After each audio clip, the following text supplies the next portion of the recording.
There is a quiet hunger that wakes before language does, a hollow, patient as winter light that asks not for bread but for meaning.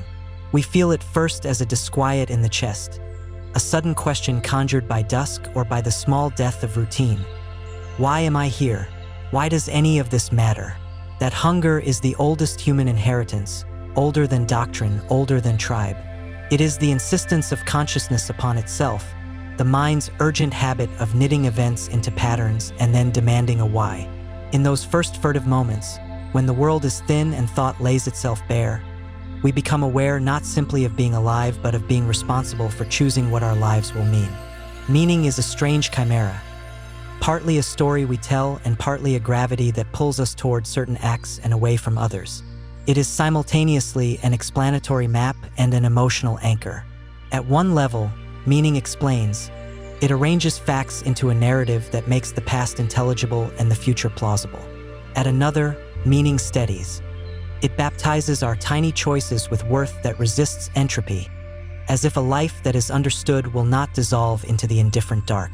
This dual nature, the cognitive and the affective fused into one, explains why the search for meaning is not merely intellectual curiosity but survival apparatus.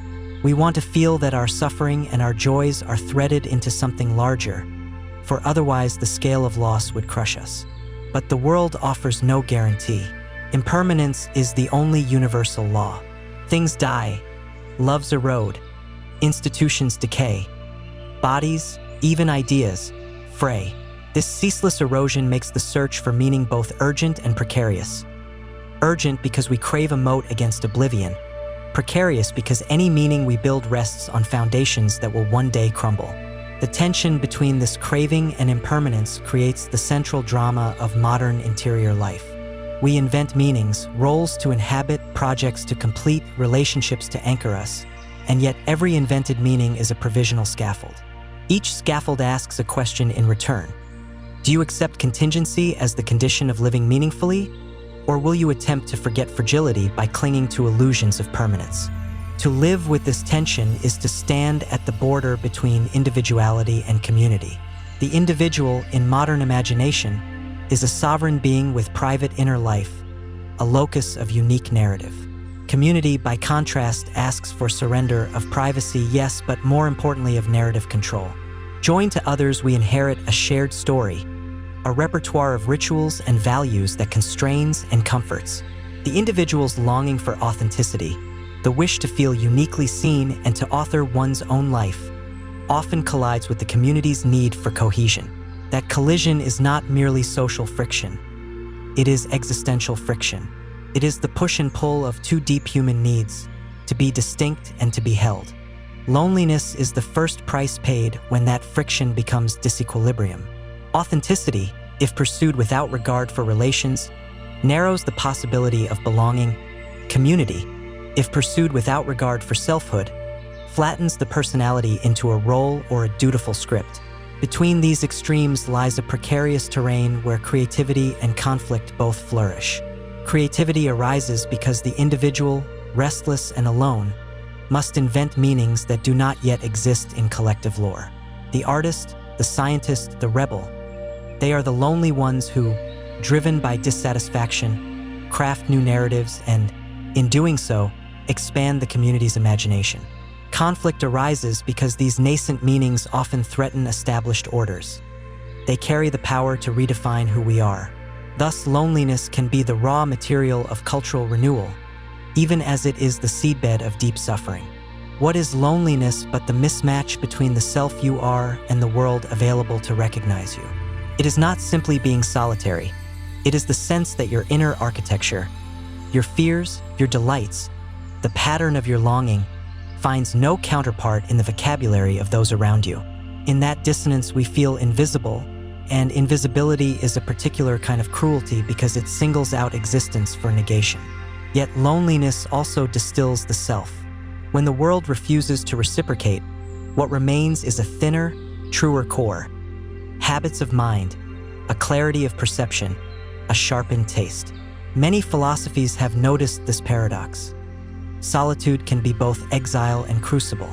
In solitude we suffer, And in suffering, we are forced to invent meaning that does not rely upon unanimous validation. This invention has its shadows. When meaning formation is reactive, formed by resentment or the desire to erase doubt, it hardens into dogma. Ideology is often a meaning-making strategy gone wrong, a grand narrative that promises to fix contingency by denying it. The price is the loss of nuance. The cure becomes the disease. The ideological cure for the terror of contingency is to declare certain truths absolute, to make impermanence disappear by fiat. But permanence cannot be declared into being. The stories that bind tightly enough to shelter also bind so tightly that they exclude, and exclusion breeds conflict. Hence the political violence that traces its origin to existential insecurity. When individuals cannot find durable meaning within the promises of community, they either lash outward to remake the community or retreat inward to cling to their private absolutes. If we follow this thread into the psychology of the self, we arrive at a subtle architecture of needs. Humans require 3 broad satisfactions to feel meaningfully alive: understanding, connection, and agency. Understanding is the cognitive strand, how events fit together in a comprehensible pattern. Connection is the social strand, being seen, being valued, being attached. Agency is the practical strand, the sense that what we do matters, that our projects and choices impact the world in recognizable ways. When these strands align, meaning can be felt as harmony. Our narrative makes sense, relationships affirm that sense, and our actions feed back into a legitimate world. When they misalign, anxiety and despair follow. A person may understand their life but feel isolated. Another may be deeply loved but feel their choices are futile. The work of living and of therapy, when we call upon it, is often to repair these alignments, to clarify narratives, deepen attachments, and expand a sense of agency. Philosophy enters here as both lens and mentor. Stoicism teaches an inward sovereignty. Accept what is outside your control, cultivate virtue, and anchor meaning in the stance you take toward life's givens. Existentialism emphasizes responsibility, that even in a world without predetermined purpose, every action affirms a value and so must be chosen deliberately. Buddhism instructs in the art of non-attachment. Recognize the shape of impermanence and thereby reduce the suffering that comes from clinging. These traditions differ in language and prescription, but they converge upon a sober recognition. The search for meaning is not a quest to erect permanent scaffolding in a collapsing world, but a practice of attentive creation. Meaning, in their view, is not found as a static object but enacted as a continuous practice. What might it mean, then, to practice meaning? First, it means learning to be precise about the stories we live by, to narrate without delusion, to name our values without hiding them behind platitudes. Clarity is not the same as certainty. Clarity acknowledges contingency while making explicit the commitments that guide living. Second, it requires the cultivation of relationships that can hold contradiction. True community does not demand erasure of difference. It requires the capacity to bear, with grace and negotiation, the discomfort of being changed. Third, it demands small, repeated acts that testify to agency. Tending a garden, finishing a book, replying to a letter, refusing a cruelty. These are modest things, but they accumulate. Purpose need not be cosmic to be salvific. Small fidelity often steadies the soul more effectively than grand declarations. I will not pretend these practices are easy or that they solve the fundamental insolubility of death and loss. They do not. They offer, instead, a pragmatic response to our existential predicament, a set of habits that make life bearable and, occasionally, luminous. They encourage us to treat meaning as fragile artifice rather than immutable truth, and to take delight in the precariousness of what we build. There is a peculiar joy in this recognition, the knowledge that every meaning we create is a temporary masterpiece, worthy not because it is eternal, but because we have chosen it honestly in the face of transience. When we ask whether the individual should prioritize self or community, we might reframe the dilemma. Can we imagine a fidelity that honors both? A fidelity to self that does not dissolve into narcissism, and a fidelity to community that does not swallow the self whole. This is not a truce to be signed once, but a craft to be learned. Listening without losing the line of one's own voice, speaking without silencing others, building institutions that adapt and remember that human dignity rests in the possibility of difference. Where we fail, loneliness or tyranny grows. Where we succeed, creativity and love flourish together. Finally, consider the ethical question implicit in the search for meaning. What obligations do we incur by living? To live is to leave traces, the tenderness we give, the harms we impose. Meaning gains depth when we take responsibility for those traces. Responsibility asks us to treat others as ends rather than means, to accept that our search for significance must not extinguish the significance of others. This is a difficult moral calculus when resources are scarce and histories are violent. Yet, even in small measures, the act of orienting one's choices around the flourishing of others enlarges the architecture of purpose. It transforms meaning from a private project into a public craft. So here is the invitation that opens our journey: to pay honest attention to the hunger that asks for meaning, to hold the reality of impermanence without capitulating to despair, and to practice day by day, decision by decision, the art of constructing meanings that are alive, provisional, and generous. Ask yourself, not as a rhetorical flourish, but as a practical question: what small fidelity today can make my life more intelligible, my relationships more true, and my actions more responsible? The answer will not be a single revelation, but the start of a pattern. And patterns, more than proclamations, are how meaning endures in an impermanent world. There is a night in every life when the map you once trusted dissolves into ocean. The landmarks, careers, marriages, doctrines, hometowns, become unreliable under the slow pressure of time. In that dark hour, identity itself feels like a drafty house. Familiar furniture placed in unfamiliar rooms. Who am I when the job that named me ends? When the child who relied on me grows into someone I hardly recognize? When the faith that held my vocabulary of meaning begins to fray? These are not hypothetical crises. They are the quiet catastrophes that name change our souls. We are creatures who greedily bind ourselves to labels and roles because labels ease the cognitive burden of being. They save us from the ferocious, full-time work of inventing a self every morning. Yet when labels fall away, the hidden labor of being human, the constant interrogation, the improvisation, asserts itself like a host arriving without warning. Identity is partly a narrative we inherit and partly one we compose. From childhood we receive stories. Who our family is, what our ancestors did, which virtues are praised and which are punished. These inherited narratives are consolations. They are the warm, pre-woven blankets we wrap around our trembling shoulders. But as life accrues experience, mismatch appears between the inherited script and the script our interior insists on. Perhaps we are expected to repeat patterns of work and fidelity that no longer fit our temperament. Perhaps trauma or betrayal has split us from the family story, leaving an uncannily blank place where recognition should be. The act of composing identity, of stitching together memory, desire, and action into a coherent self, is therefore an act of both rebellion and rescue. We rebel against stories that falsify us. We rescue our life from chaos by making a story that includes our suffering and our joy. Memory is the loom on which identity is woven.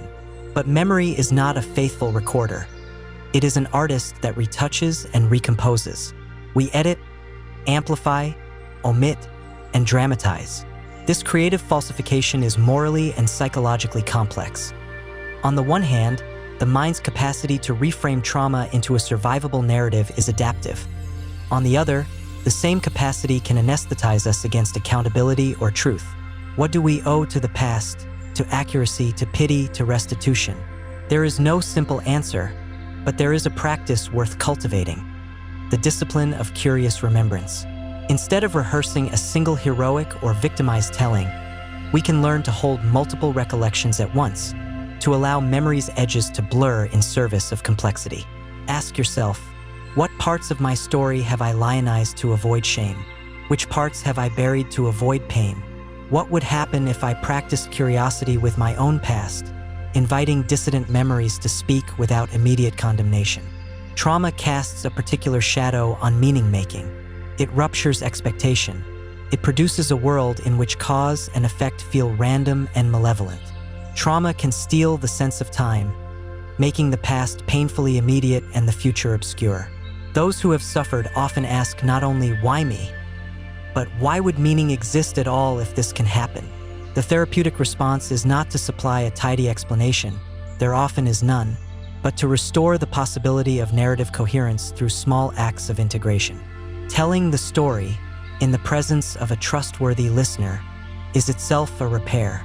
Rituals of acknowledgement, public or private, name what was nameless.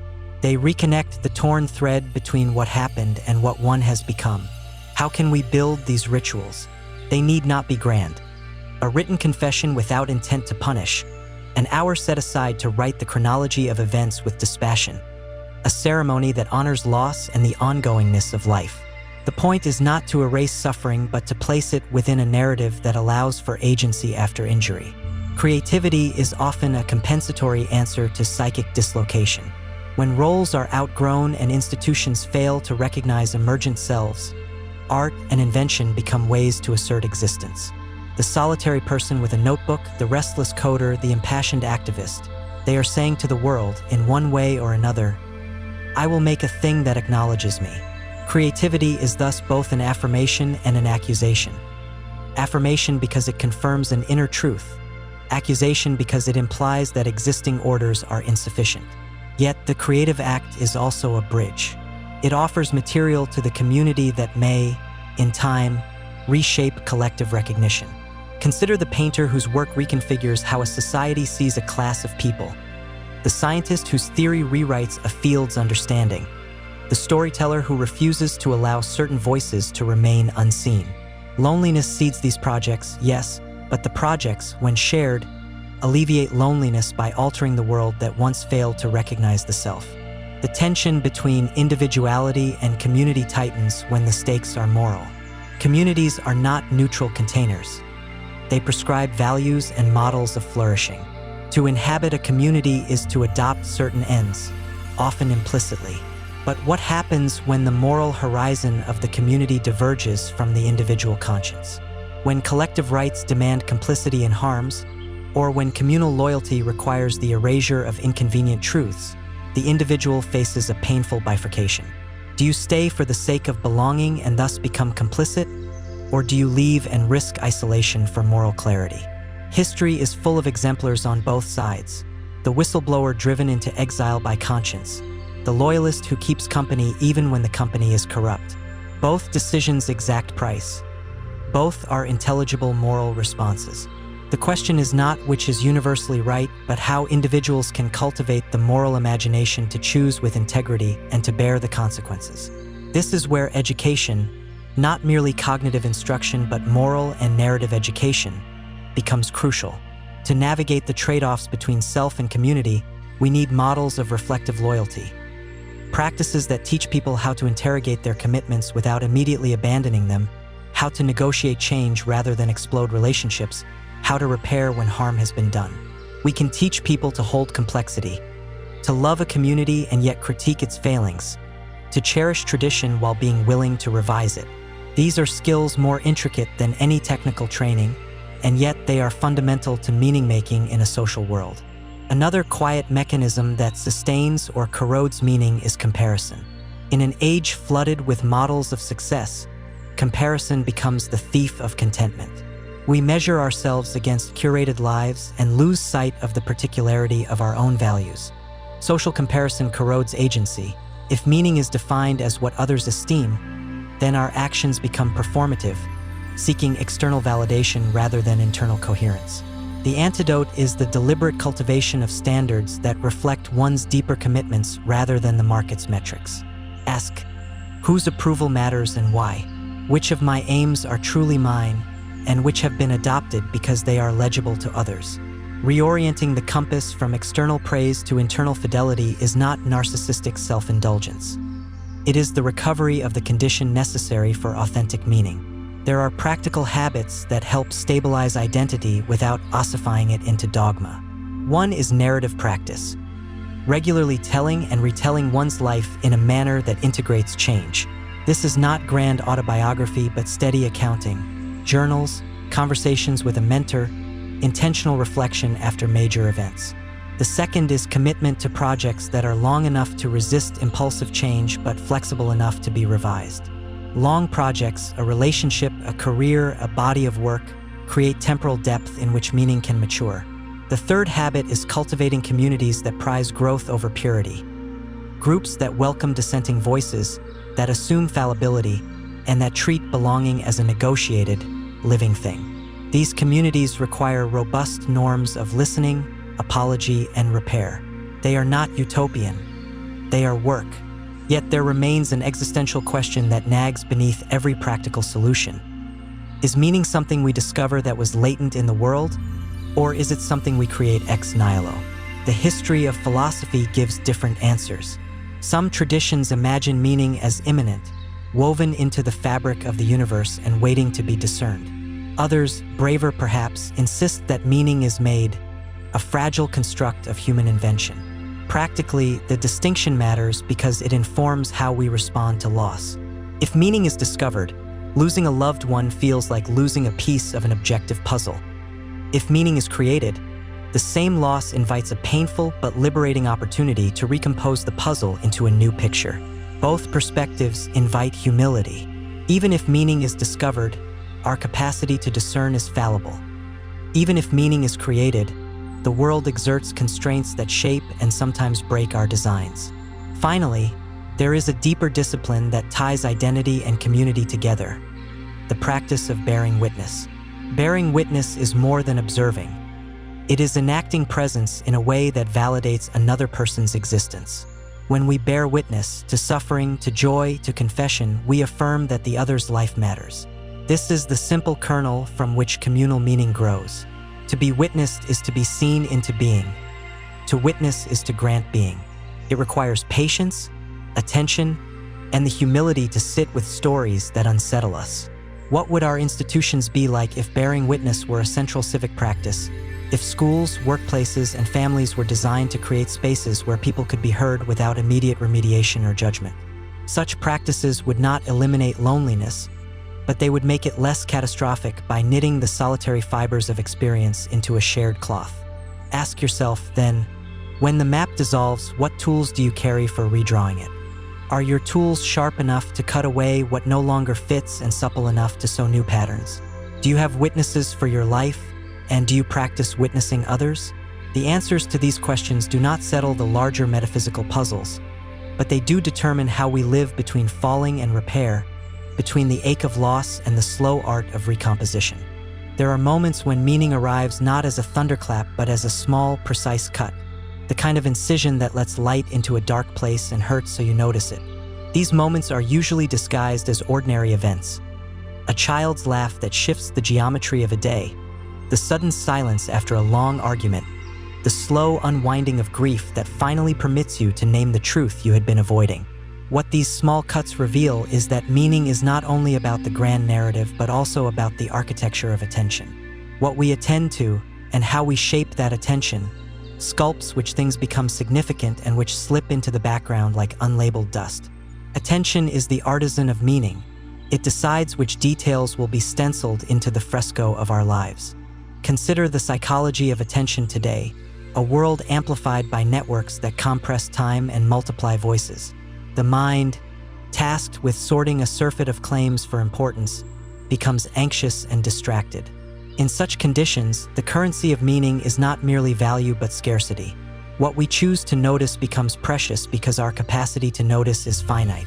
How do we steward attention so that significance accrues to what truly matters rather than what is loudest? One practice is intentional simplification, the deliberate removal of trivial choices so the scarce resource of attention can be devoted to projects that deepen rather than dilute meaning. This is not an ascetic call to deny pleasure, but a strategic invitation to choose fewer fields in which to love more deeply. There is an existential economy to this. Every choice to commit is a choice to forego many other possible selves.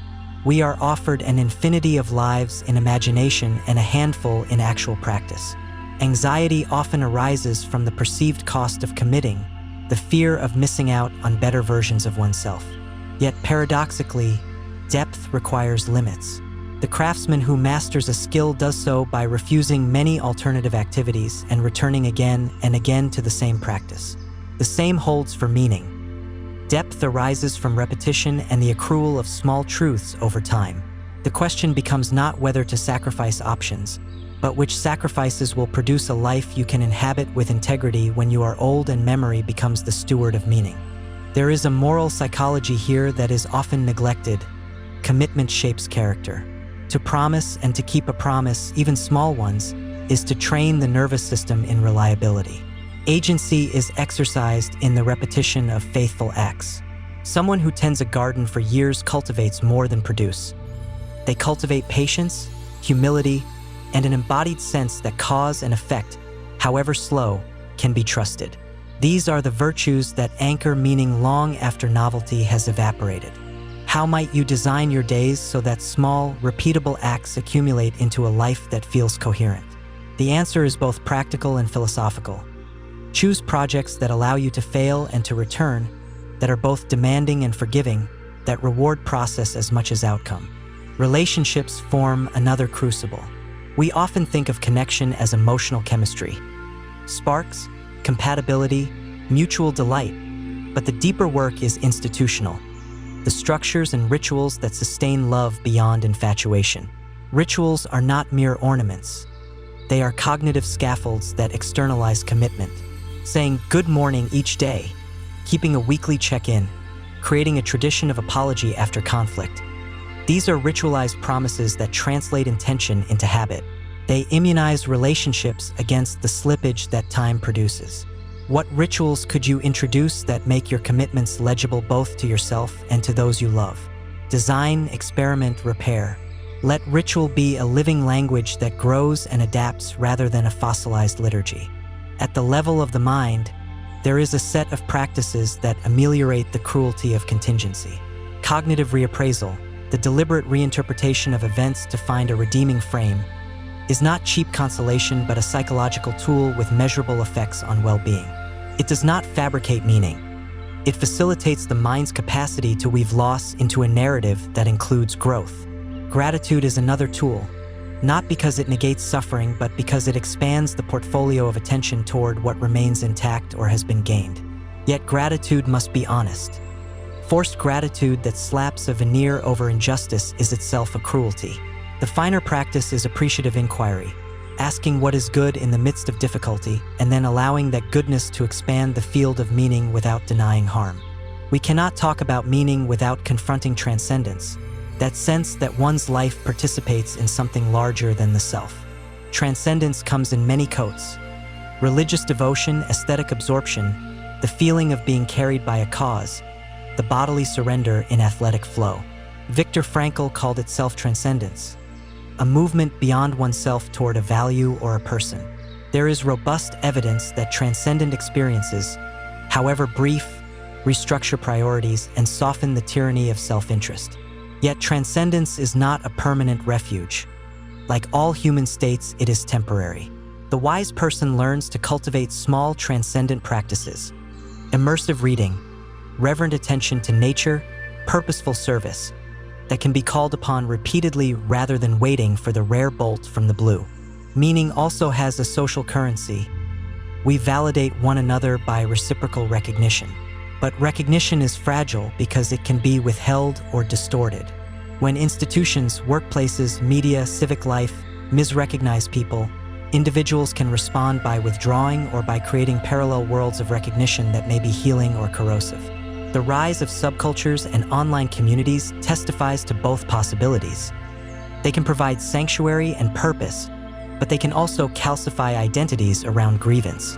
The antidote is pluralistic recognition, a cultural habit that allows multiple identities and meanings to coexist without flattening them into a single, antagonistic story. How might public life be redesigned to encourage pluralistic recognition rather than binary certainties? The answer lies in norms. Cultivate curiosity, prioritize listening over immediate judgment, reward complexity in civic narratives. There is an ethical spine to meaning that must not be neglected. Meaning gains moral weight when it is aligned with the flourishing of others. Self-transcendence that orients toward service tends to be more resilient because it embeds a life within a network of dependencies and responsibilities that outlast individual moods. This is not to romanticize suffering or to demand self-sacrifice as a moral litmus test. Rather, it is to note that purpose that is other-directed resists solipsism and emptiness. The question to ask is practical. What obligations am I willing to take on that will outlast my current appetites and thereby extend the arc of my life into a connective tissue that survives petty changes? Modernity's promise was liberation, the freedom to craft oneself. Yet with liberation came the burden of choice.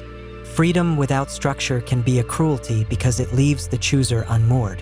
The psychological remedy here is not less freedom but arranged freedom, the intentional creation of constraints that enable flourishing. Think of constraint as a frame, not a prison, a frame that makes an image legible. Commitments are such frames. They let freedom operate inside a shape rather than evaporate into undirected potential. Finally, there is humility as a practice. Humility does not mean self-abasement. It means accurate appraisal of one's limitations and an openness to revision. It is a posture that keeps one's narrative provisional. Why does this matter? Because when meaning is held humbly, it becomes a conversation rather than a fortress. It invites correction and enrichment. It reduces dogmatism and opens the space for communal negotiation. Practice humility by testing your beliefs, seeking disconfirming evidence, and welcoming feedback. Let your meaning be a draft, not an epitaph. And so the work of meaning-making is both inward and outward, the interior craft of attention and narrative, and the exterior craft of ritual, commitment, and recognition. Ask yourself, in the quiet after this reading, where is your attention invested, and why? What small ritual could translate your values into habit? Who are the witnesses to your life, and how might you become a better witness to theirs? These are not rhetorical flourishes. They are the tools of a life that wishes to matter in an impermanent world. There comes a strange hour when the finite quality of life presses against the infinite longings of the heart, and something in us makes the odd calculus: how to spend a life that will end. Mortality is the great clarifying force, cruel, precise, and indiscriminate. It trims away pretension with the indifferent scissors of time. Confronted with death, the superfluous falls away. The small cruelties and petty anxieties look paper-thin. And yet, for many, the recognition of finitude is itself terrifying because it refuses the consolation of endless second chances. The question that follows is not merely theoretical. It is practical and urgent. If you are mortal, how will you orient your days? What commitments will you choose knowing you cannot revise them indefinitely? The sting of mortality forces us to become readers and editors of our own lives, to decide which sentences stay and which are cut. This work of selection is not an exercise in nihilistic economizing, but a moral and aesthetic discipline. Some cultures respond to finitude by erecting meaning that transcends the individual: dynasties, monuments, gods. Others reply by cultivating a fierce appreciation for the ephemeral, the Japanese art of mono no aware, the sweetness of transience. Both are human attempts to answer the question of significance. But in a world where large narratives have eroded and institutions often fail to provide lasting assurance, the individual must learn a craft: the deliberate shaping of an ethical will, a pattern of commitments and practices that outlast a single mood. This is not a will in the legal sense, but a transmitted orientation, the values you choose to make visible before you are gone, the particular forms of care you enact while you can. What story do you want your absence to leave? What habits, relationships, or works will survive as relics of your attention? The ethical will is not selfish legacy making. It is the recognition that our actions ripple beyond our lifespans. Small acts, teaching a child to read, tending a field, building a community center, learning to apologize, become vessels that carry meaning forward. To orient toward such acts is to practice a kind of temporal generosity. You plant trees under whose shade you will not sit. This posture transforms the fear of mortality into an engine of purpose.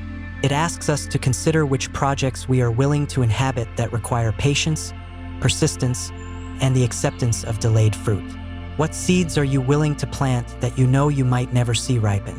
There is another response to mortality that is equally human and equally dangerous: the attempt to deny death by making the self into a perpetual monument.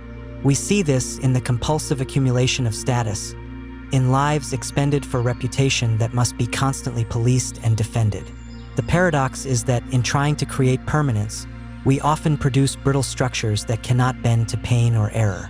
Rigidity invites fracture. The wiser craft is to create institutions and relationships that are resilient, designed not to freeze a value into a single form but to allow adaptation while preserving core commitments. Resilient meaning is about translation rather than ossification. How a principle like love or justice can be embodied in many forms across time without losing its ethical center.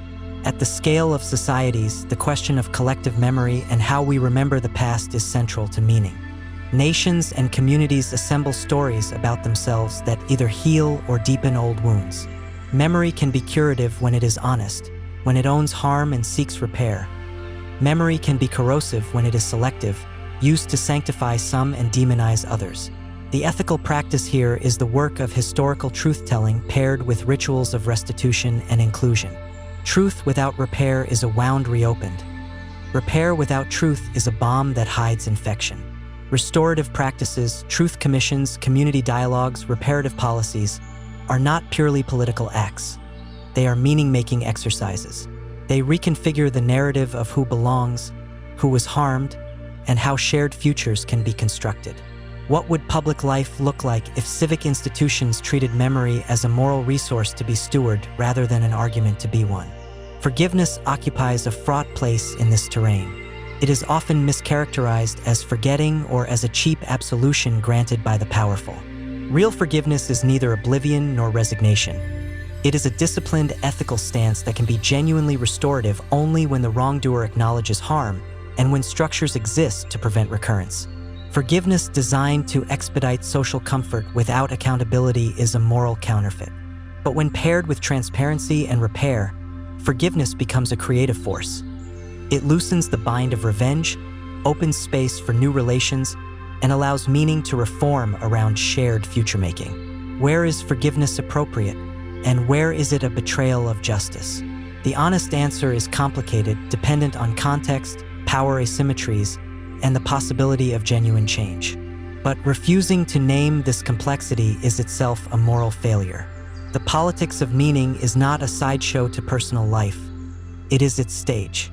When societies are polarized, people seek meaning in narratives that simplify and embolden identity. Politics then becomes a substitute religion. It offers belonging and a grand story that makes suffering intelligible and actionable. The danger is obvious. Political meaning that demands absolute conformity becomes totalizing. Yet politics can also be the medium through which collective meaning is negotiated. Laws, public education, civic rituals, and shared spaces all contribute to how communities make sense of themselves. Thoughtful political design can create arenas where difference is held rather than annihilated. What civic rituals could your city or nation adopt to foster durable recognition and shared responsibility? How might public education teach young citizens the work of pluralistic meaning-making? Art and narrative remain central instruments for reshaping collective imagination. Stories, novels, films, songs provide vicarious rehearsals of moral possibility. They allow us to inhabit other lives, to feel the consequences of choices we have not made, and to extend our moral sympathy. Creative works can also be provocations that force communities to confront uncomfortable truths. When art is honest, it pierces complacency. When it is dishonest, it flatters and drowns critical engagement. The ethical value of art is therefore not merely aesthetic but pedagogical. It teaches us how to feel, how to imagine, and how to act. Ask, what stories have changed you recently, and why? What narratives do you consume that strengthen curiosity rather than harden judgment? There is also a vital psychological practice that transforms existential dread into useful energy: the cultivation of what I will call courageous curiosity. Courage is commonly defined as endurance or bravery in the face of fear. But paired with curiosity, it becomes a stance that interrogates fear rather than capitulates to it. When we face the fact of our smallness with curious attention, asking what we can learn, what renewal might be possible, the terror of finitude becomes fuel for inquiry. This posture encourages experimentation. Try small commitments, test them, tolerate failure, iterate. The fearful person seeks surety. The curiously courageous person seeks truth and meaning through engagement. Which posture are you training in your daily life? Psychotherapy and contemplative practices both offer methods for living with mortality and the tensions of meaning. Therapy provides narrative craftsmanship with another person, time and language to unravel knots and to reweave stories that include fault and possibility. Contemplative disciplines, meditation, prayer, reflective solitude, train attention and temper the ego's tyranny. There is a soft violence in the modern claim that we may be anything we choose, a slogan of liberation that quietly becomes a demand for perpetual self-management. The rhetoric of endless possibility arrives like a bright market square, offering stalls of identities and lifestyles, and yet beneath that brightness lies a subtle coercion. If you fail to flourish, it is not merely misfortune but evidence of personal failure. This is the harsh logic of an age that conflates choice with moral worth. The consequence is an internal tyranny. Every preference becomes a test, every regret a moral stain. The result is exhaustion, shame, and a brittle sense of self that depends on continuous optimization rather than on the quieter virtues of acceptance and disciplined care. To resist this tyranny, we must recover the difference between freedom and boundless possibility. Freedom is the capacity to act according to our considered values. Boundless possibility is the anxiety-laden menu that compels us to sample endlessly without depth. Real freedom requires constraints because constraints shape character. This is not a romantic call for submission but a pragmatic argument. Structure frees us to inhabit a life with depth instead of scattering our attention across infinite horizons. The craftsman's patience, the lover's fidelity, the activist's endurance. Each is born from a topology of limits that permit sustained engagement. What constraints will you choose that allow your life to deepen rather than disperse? Part of reclaiming freedom is reclaiming time. Our culture measures lives in speed and output. Moments are worth what they produce. But meaning is often compounded in quiet repetition, not in frenetic accumulation. The slow return to a discipline, reading a single philosopher's corpus, learning an instrument, tending a relationship through decades, constructs a temporality that meaning recognizes. Practice the art of duration by saying no to the tyranny of the urgent and yes to the slow work that matures. Choose projects that demand return. A garden, a book, a relationship that is continually tended. These are the vessels that answer the human hunger for a life that coheres across time. There is also a tenderness required toward the self that modernity often neglects. We are taught implicitly to be efficient selves, to optimize mood, career, appearance, and relationships. This instrumental relation to our own interior life erodes compassion. What would it mean to treat your inner life as someone you love? To offer patience when you fail, curiosity when you are confused, and presence when you are grieving? Self-compassion is not indulgence. It is the stabilizing force that allows risk. When the inner critic is incessant, creativity withers and risk becomes paralyzing. Learning to speak to oneself with the voice of a careful friend, not flatterer, not harsh judge, changes the ecology of meaning-making. Rituals of care, regular practices of reflection, and small acts of kindness toward yourself are not cosmetic but foundational. Who will you be for yourself in the long run? Loneliness and solitude continue to be misunderstood. Solitude, chosen and cultivated, can be generative. Loneliness, imposed and pervasive, corrodes. The art is to convert imposed isolation into chosen solitude when possible, and to create structures that prevent the chronic loneliness that devastates communities. To cultivate solitude requires skill. Learn to be present to your own breath, to the texture of memory, to the small pleasures of existence. Creative solitude is not withdrawal from the world, but preparation for more meaningful engagement. It is rehearsal for attention. At the same time, we must design communities that reduce catastrophic loneliness. Neighborhoods with shared spaces, institutions that encourage civic ties, workplaces that treat workers as whole persons with lives beyond productivity. Meaning flourishes when solitude and community are balanced. when the self has inward depth and the world offers reciprocal recognition. Work occupies a peculiar place in modern meaning.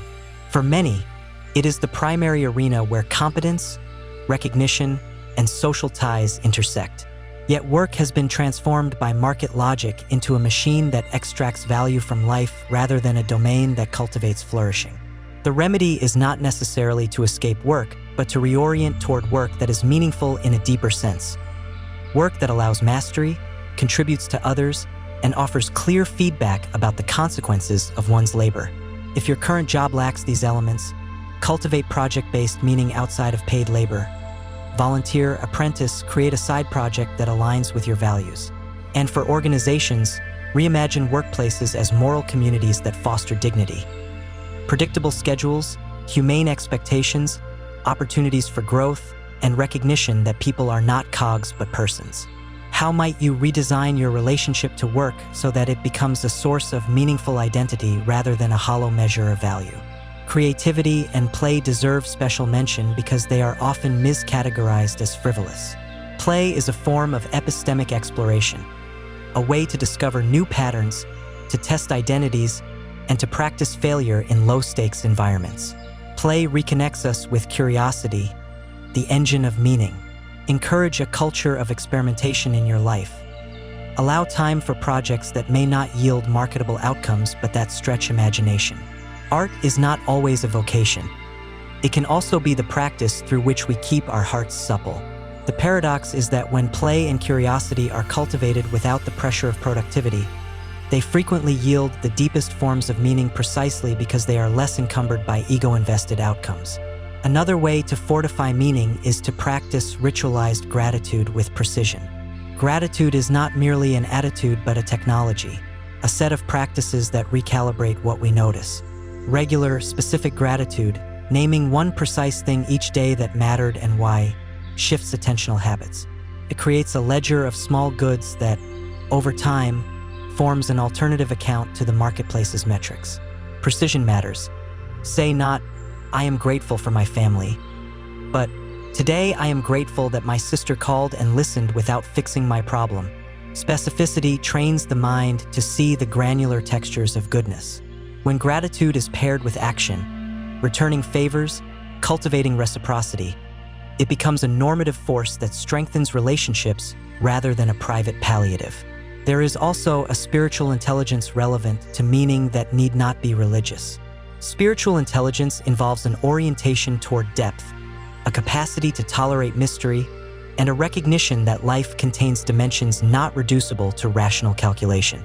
Practices that cultivate this intelligence, silence, contemplative reading, engagement with art and nature, nourish a sense of belonging to a larger story. They provide a kind of ballast when rational plans fail. Cultivate a practice that introduces mystery into your life. Watch the sky without a phone nearby. Read poetry slowly. Attend a concert where you allow yourself to be moved rather than analyzing performance. These are small habits, but they recalibrate the soul's appetite for wonder. Ethical action must also be integrated with meaning. There is a temptation to keep ethics abstract, to debate moral principles without embodying them. But meaning deepens when ethical choices reshape your day-to-day life. Choosing suppliers who treat workers decently, voting with awareness, volunteering where your skills meet need, speaking truth in moments of convenience. Ethical practice is not perfection. It is directionality. It is the slow accumulation of choices that make your life legible as one that cared about more than itself. Ask yourself, what small ethical commitments can I reliably keep? Begin there and let them multiply. We must also address the role of narrative reframing as a therapeutic and philosophical tool. Narratives are not neutral. They are architectures that emphasize some facts and hide others. Reframing is the conscious practice of choosing metaphors that support flourishing. Consider the difference between thinking of life as a battle versus life as a garden. The battle metaphor valorizes victory and labels failure harshly. The garden metaphor accepts seasons, decay, and the slow rhythm of growth. Both metaphors have costs and benefits. The skill is to choose metaphors that are truthful yet generous. Practice reframing by noticing your dominant metaphors and experimenting with alternatives. Which stories make you brittle? Which ones make you compassionate and resilient? Finally, let us speak of testimony and inheritance. Each life is a possible bridge between the past and the future. The way you testify, the stories you tell children, the values you pass to friends, the crafts you teach apprentices, determines what of you lingers. Testimony is not merely telling. It is modeling and embedding practices into communal life. Consider the small rituals you might pass on intentionally. How to apologize, how to celebrate small victories, how to hold grief. These little inheritances outlast wealth. They shape the moral imagination of those who come after. What tradition, however modest, would you like to leave behind? This is not a call to perfection but to fidelity. Fidelity to practices that deepen over time, fidelity to the people who recognize you, fidelity to the projects that outlast moods. Meaning is less a destination than a way of traveling. Deliberate, attentive, and generous. It is cultivated in the geometry of relationships, the discipline of attention, the humility of small acts, and the courage to commit in the face of uncertainty. So ask now, not as a theoretical exercise but as a practical initiation. What constraint will you choose today that will allow one avenue of your life to deepen? What small ritual of gratitude or care will you institute that will survive a week, a year, a decade? Who will you practice witnessing, and who will witness you? These are the living questions that, if answered with honesty and patience, make a life steadier and more luminous against the ephemeral backdrop of existence. There is a particular loneliness that comes not from physical solitude but from a mismatch of meaning. A solitude that feels like speaking a language no one around you understands. You stand in a crowded room and find that your words fall through the air as if refracted. People hear shapes of sound but not the logic of your longing. This dissonance is one of the cruelest tests of modern life because it exposes a basic truth. Language is never merely communicative, it is confirmatory. To be seen is to have one's private grammar mirrored back by another mind. When that mirror is absent, isolation swells like an internal ocean, and the self scrabbles for footholds on a shore that keeps receding. The psychological anatomy of this loneliness is instructive. Humans are born narrative animals. We think in plots, enact character arcs, and index our experiences against stories we have learned. When the local narrative, the family myth, the office culture, the neighborhood's tacit rules cannot translate our inner script, we experience a rupture. The solution is not always to change the world immediately. Often it begins with translating oneself into more porous, shareable forms. This is the work of generosity toward others, the courageous practice of rendering private experience into metaphors and small stories that can be taken up by someone else. But translation without compromise is an art. It requires trimming jargon, confessing shame without weaponized vulnerability, and practicing patience for returns that may be slow or partial. There is a related hazard, the seduction of entirely private meaning. When words fail us in public, we may retreat into inner citadels and fashion idiosyncratic sanctuaries of significance, rituals and vocabularies known to one. These sanctuaries can nourish creativity and resilience. They can also calcify into solipsism when they are used chiefly to avoid the messy labor of mutual recognition. A life entirely private in its meaning is faintly tragic. Its treasures never circulate. Its art never teaches. Its joy does not multiply. The ethical challenge, then, is to cultivate private practices that are generous in intention, practices that can be shared when the time is right or adapted to receive others without losing their depth. Creativity, in this register, functions as a bridge between private sanctuaries and communal life. Artifacts made from private longing, a poem, a hand-built chair, a garden laid out with particular care, become invitations. They say tacitly, "Here is how I make sense. You may enter this style of being, try it on, or be changed by it." The fragile generosity of such artifacts is that they do not coerce recognition. They offer it. When others take what you make into their own lives, recognition grows organically. But if your work is only for the self, cherish it, and also ask whether you are hoarding forms of meaning that could be translatable without being compromised. The tension between individuality and community plays out vividly in the politics of dissent. To dissent is to assert a meaning that refuses the majority's frame. Dissenters are the culture's censors. They detect mismatch before institutions do. Yet dissent takes a psychological toll. Exile, mockery, or co-optation are common fates. The ethical skill required here is double-edged. Dissent must be principled, not merely performative. It must be constructed with humility, aware of the ways personal truth can also be blind. A wise dissenter practices translation. State the grievance, offer evidence, propose an alternative narrative, and be prepared to listen to counterstories. The aim is not victory for its own sake, but recalibration of the communal frame in ways that enlarge recognition. Conflict, properly understood, can be generative when it is formative rather than annihilative. Many societies imagine conflict as a war to decide who gets to name reality. But conflict can be an extended negotiation that sharpens ideals and clarifies boundaries. The difference depends on procedural scaffolding. Do we have rituals, legal and conversational, that transform personal affront into public problem solving? Where such scaffolding exists, conflict polishes truth. Where it is absent, conflict devolves into grievance and identity hardening. How might you build scaffolds in your own life? Agreed upon rules for argument, pauses for repair, mediators who can translate between moral grammars. These small civic inventions rescue meaning from becoming a weapon. Part of healing the fracture between self and world is restoring the body as a co-author of meaning. Modern discourse often privileges cognition, forgetting that embodied practices, the cadence of walking with a friend, the warmth of shared food, the trust built through touch, are primary ways we know each other. Our bodies carry memory that the conscious mind cannot easily access. Practices that attune us to the body, breathwork, movement, shared labor, re-anchor meaning in a domain less brittle than ideas alone. We can think of embodiment as a democracy inside the self. It gives voice to sensations, rhythms, and needs that demand recognition. When you neglect embodiment, narratives become abstract and brittle. When you honor it, your stories acquire the weight of habit, and habit holds what words cannot. There is, too, a political dimension to the embodied life.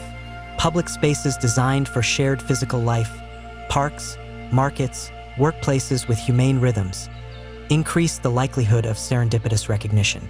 Scale matters. Meaning is easier to negotiate within groups that are sized for conversation. Large anonymous systems tend toward instrumentality and stereotype. Small-scale institutions allow reputations and stories to be formed. When policy is made, consider size and intimacy.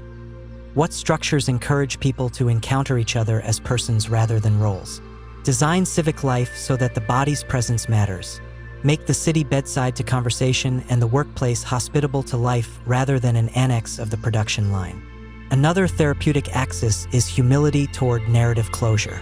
We like to tell stories with clean arcs: suffering, confrontation, triumph. Real life resists such tidy resolutions. Accepting open-endedness is a discipline.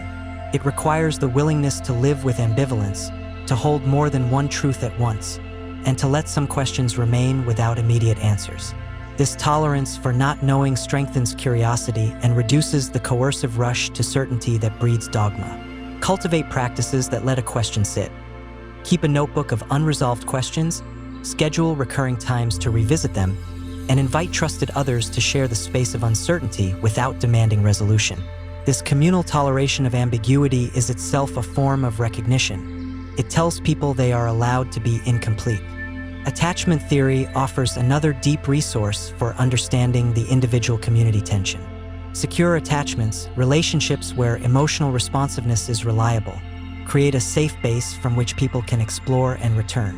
When attachments are insecure, exploration becomes fraught, either cut off by anxious worry or smothered by enmeshment.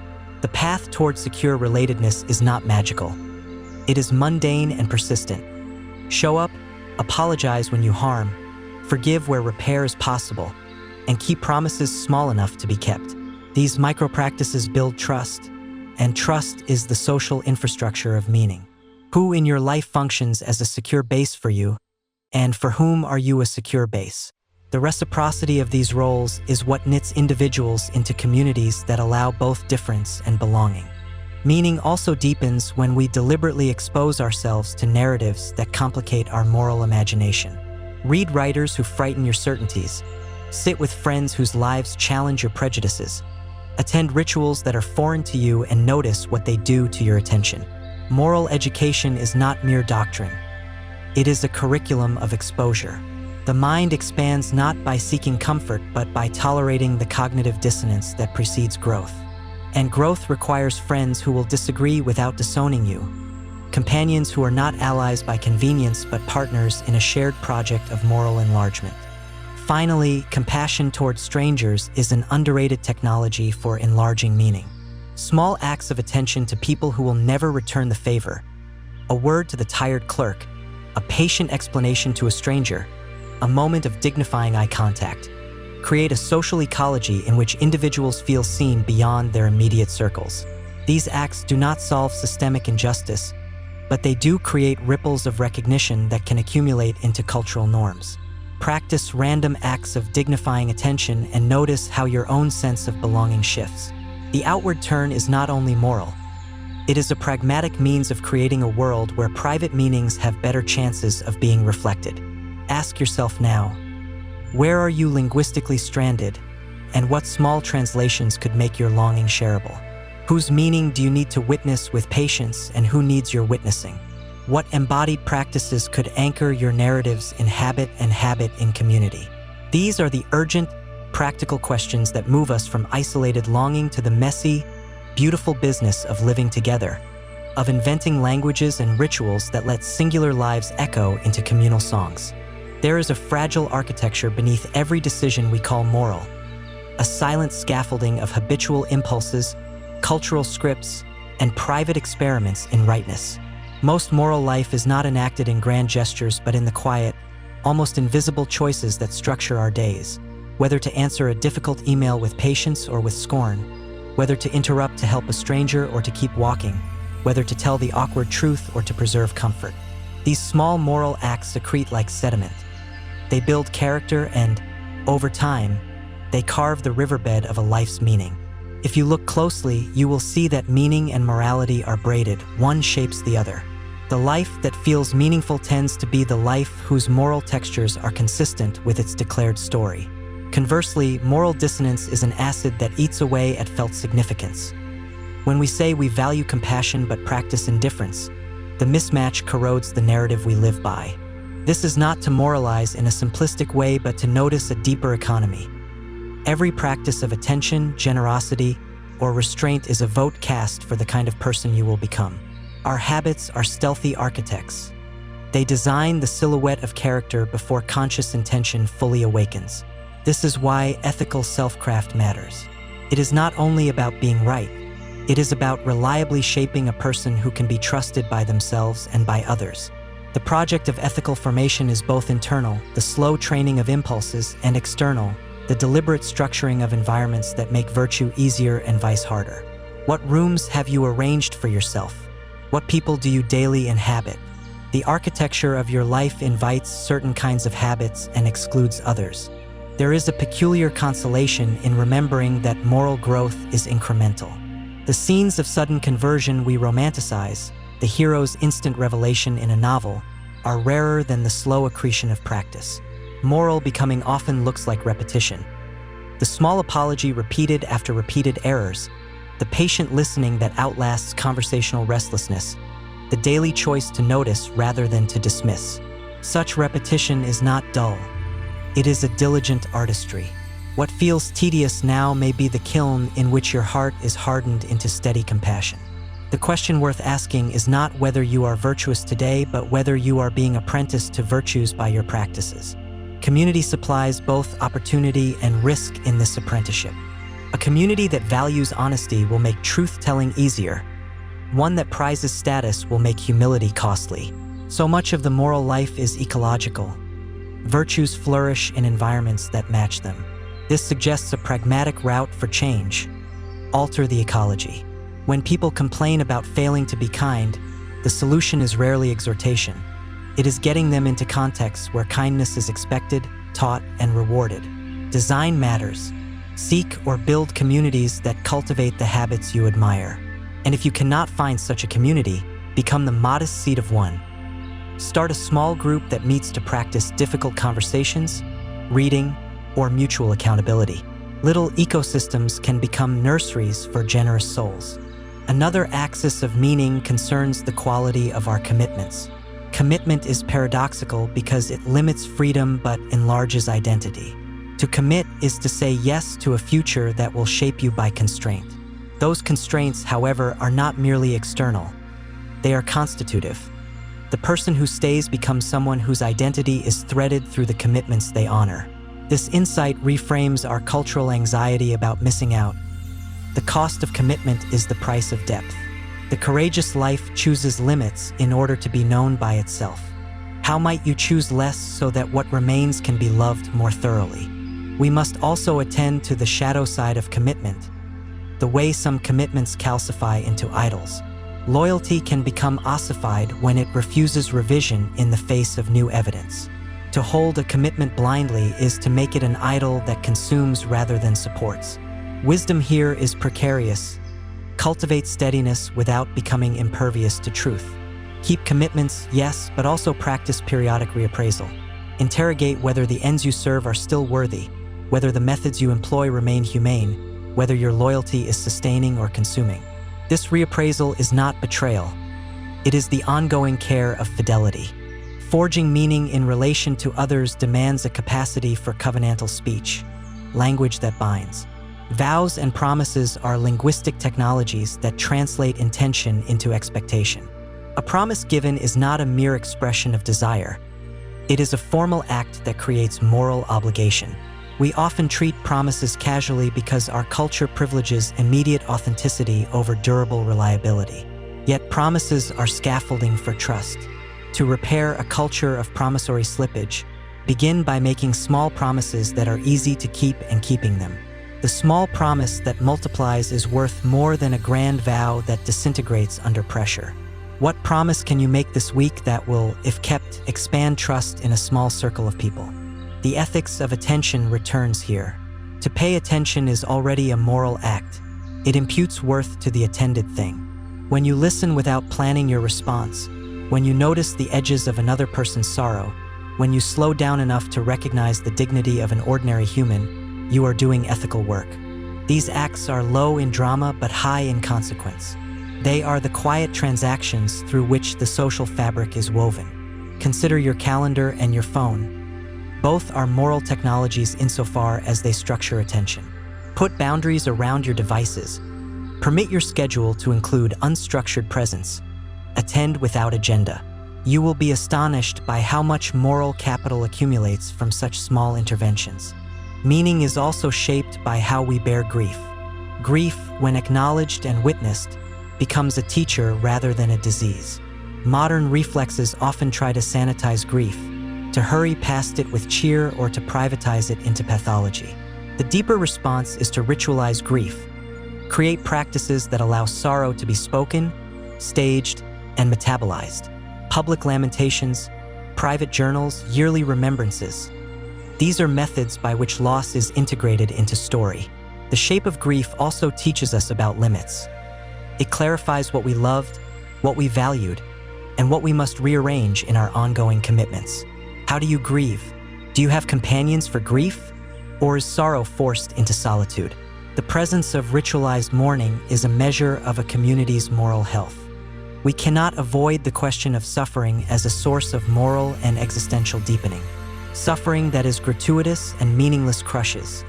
Suffering that is witnessed and responded to can be a forge for compassion. This is not to make an easy equation whereby suffering is inherently valuable.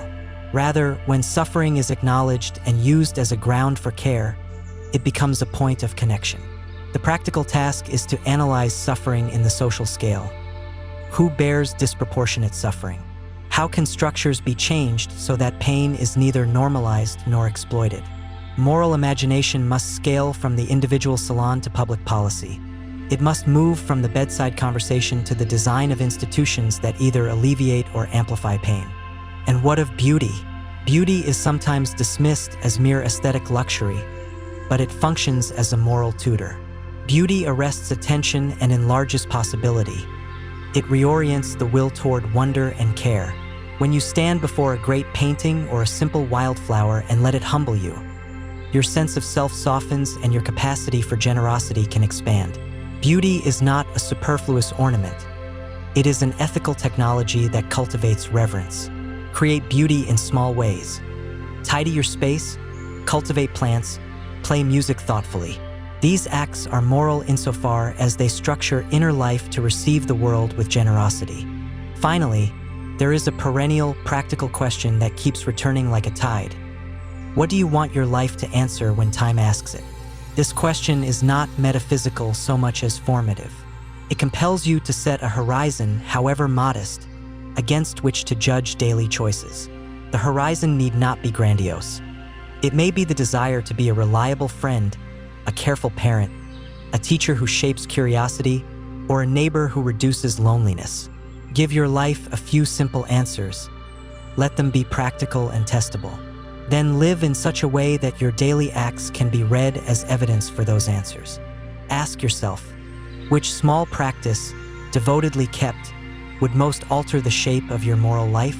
Which relationship needs a promise turned from idea into action? Where would you design an environment that makes virtue easier?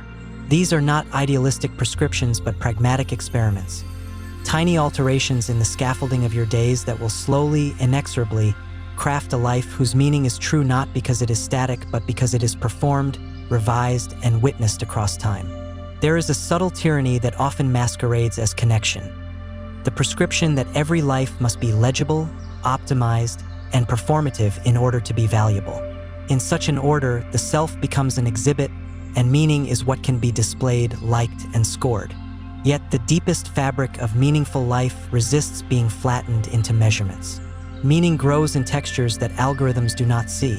The quiet persistence of care, the repeated small betrayals recovered by apology, the long apprenticeship that teaches attention to nuance. We are daily asked to trade what is slow for what is immediate. Our task, if we accept it, is to refuse the bargain gently and to cultivate practices that restore depth. The modern tools of connection, screens, platforms, networks, promise intimacy but often deliver simulation. A message can simulate presence without its obligations. A curated feed can simulate a life without its labor. This difference matters ethically because recognition is not transactional. It is an ongoing exchange that requires time and risk. To be recognized is to be seen into one's contradictions, to be held accountable, and to be allowed privacy simultaneously. The antidote is not technophobia but technology that is designed for sustained relations. Platforms that privilege small group conversation over broadcast, interfaces that encourage slow replies, work cultures that respect off hours and relational rhythms. At the personal level, it means choosing mediums of conversation that allow nuance, face-to-face, voice calls, letters, even when they are inconvenient. What would it mean to schedule your most important conversations when your devices are set to do less, not more? There is a profound moral economy in the ordinary obligations we accept. We imagine heroics as the main currency of meaning, but most of life's moral architecture is built from obligations that are mundane and unglamorous. Showing up to a friend's funeral, finishing the household chore you promised to do, defending someone in a conversation when it costs social capital. These actions are not dramatic, but they are durable.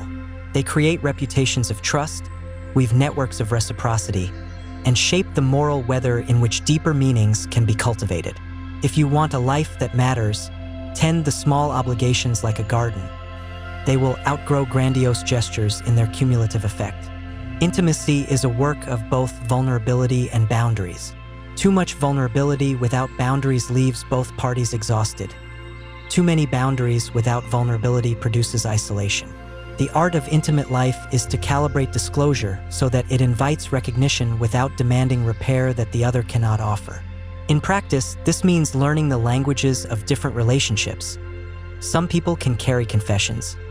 Others can only carry chores. Matching the content of our disclosures to the capacities of listeners is not a failure of courage, but an ethics of responsibility. It asks us to be wise about where we gamble our private storms and whom we enlist as witnesses. Who in your life has the capacity to hold you through sorrow, and who needs different forms of engagement? There is a civic dimension to intimacy, too. Democracies thrive when citizens know one another beyond caricature. Neighborhoods with porches and small public squares produce civic literacy that scrolling alone cannot. The spatial design of our lives therefore contributes to meaning. Work and worship, in their best forms, are practices that teach the bodily and civic habits necessary for meaning. Work structured solely for efficiency depletes. Worship without moral imagination calcifies. But when labor is understood as service and worship as enlargement of sympathy, both become disciplines of attention and humility.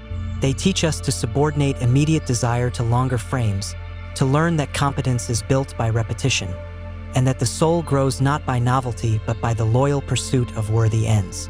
Seek work that asks for craft and communities that celebrate growth over mere output. Seek spiritual practices that push you toward humility and concrete care rather than sentimentalism. Education, too, must change its promises. The modern pedagogy often confuses credentialing with formation.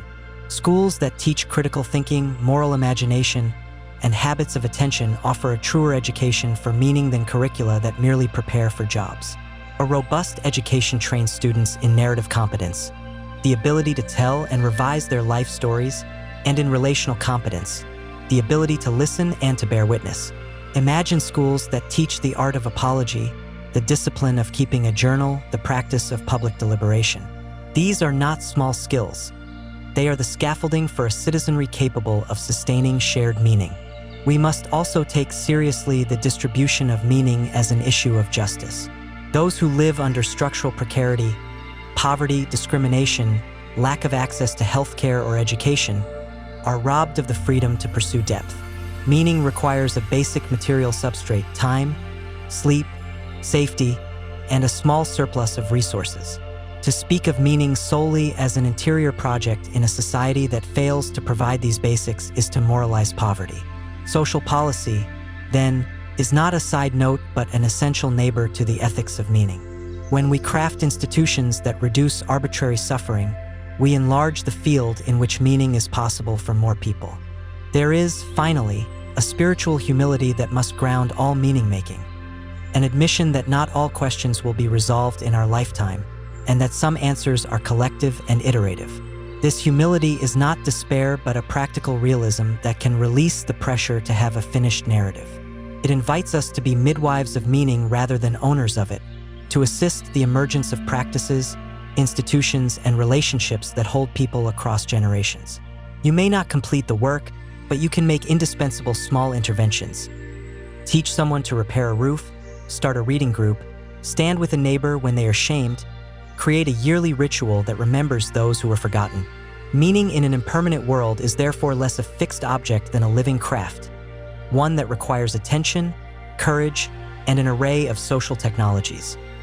Rituals, institutions, practices, and spaces that allow private longing to be translated into shared life. It demands moral courage to choose limits and political imagination to make those limits just for all. It requires technological wisdom to design devices that serve sustained relations rather than fragment them. It asks us to be apprentices of the slow, the humble, and the beautiful. So, in the hush after this reflection, consider: what small public project could you begin that would make recognition more likely where you live? What relationship could you reframe from transaction to obligation? What technological habit might you change so attention can return to depth? These questions are not abstract. They are invitations to act. Meaning does not await discovery in the next innovation or the next career pivot.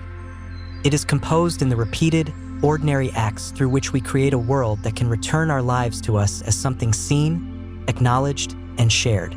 There is an old human craving that surfaces most insistently when the hum of ordinary life quiets. The desire for a narrative that will hold everything, the loves and the betrayals, the small mercies and the disasters, within a shape that looks like reason. We want a plotline in which our struggles are not random blunders but scenes in a story whose arc bends towards some intelligible end. This desire is not mere vanity. It is a cognitive hunger for coherence because coherence reduces the psychic cost of contingency. Yet the hunger itself can be both clarifying and dangerous.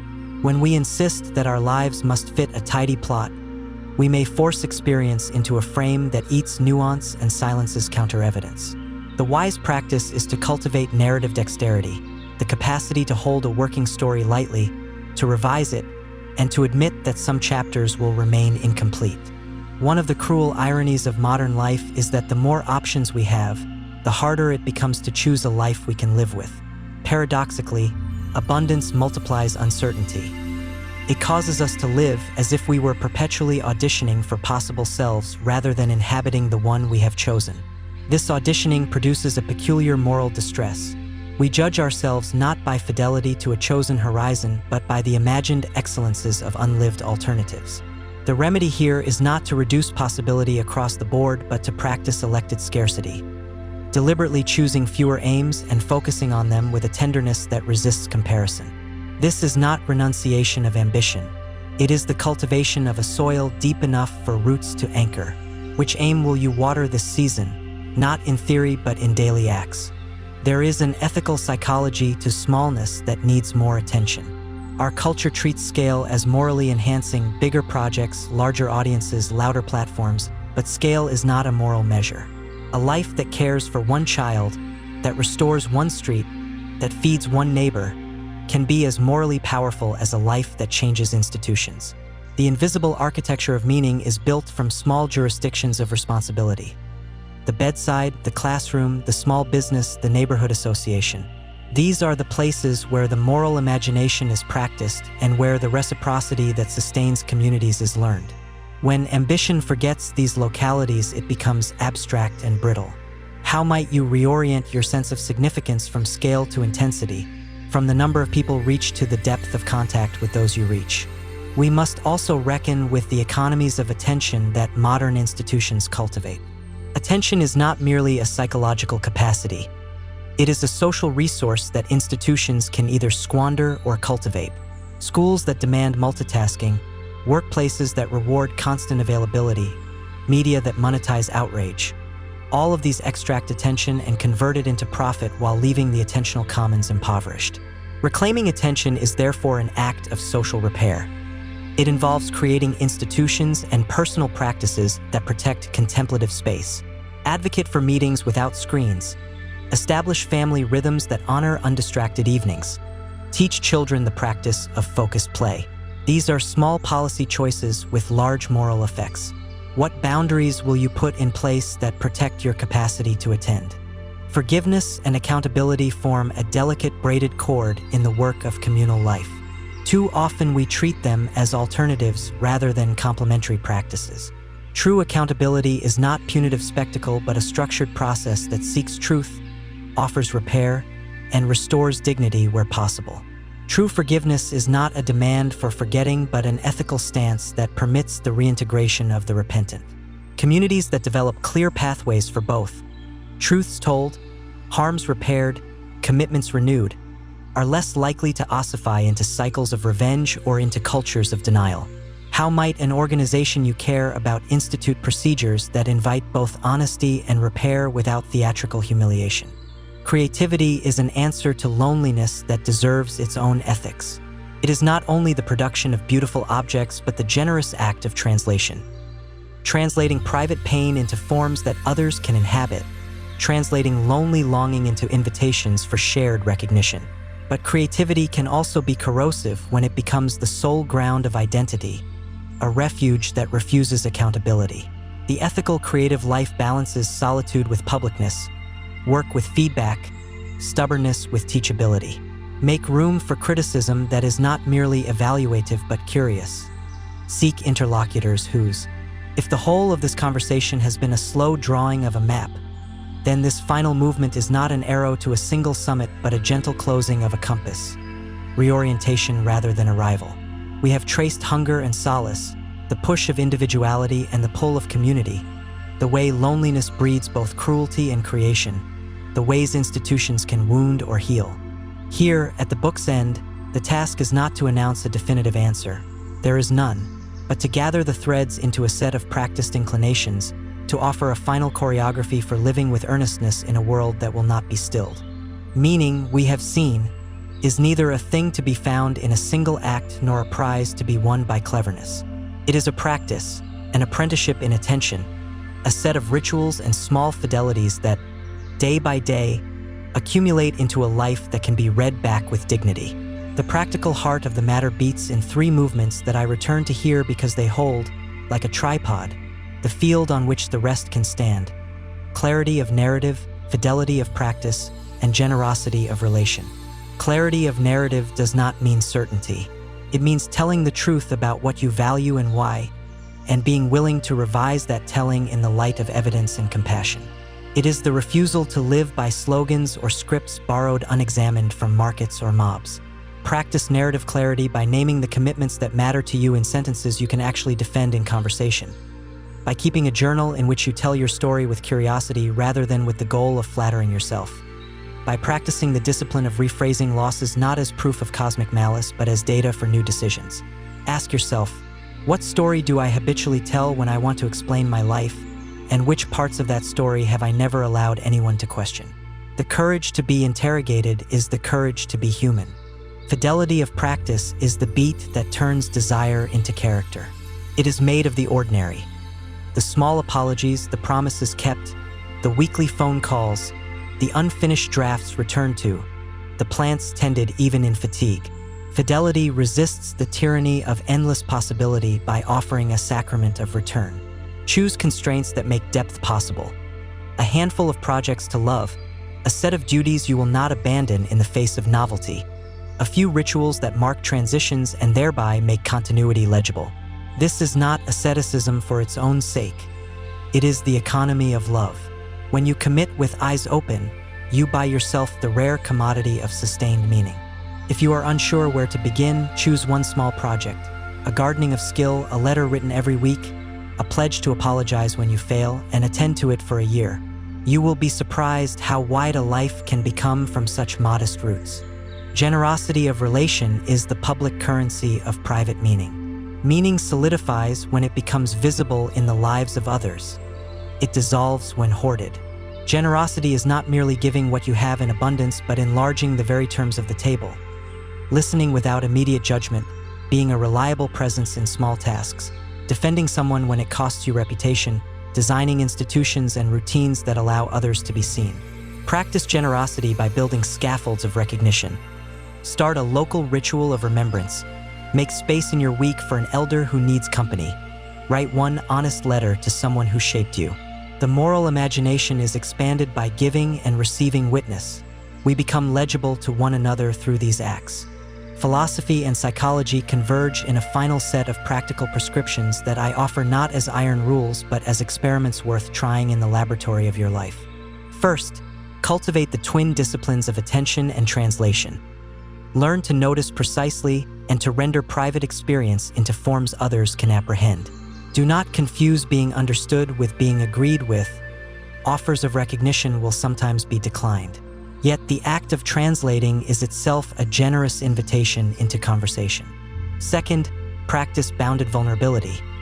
Disclose in ways that invite care rather than dependence, calibrating the depth of disclosure to the capacity of the listener. Third, build ecological virtues. Design your environment so virtue is easy.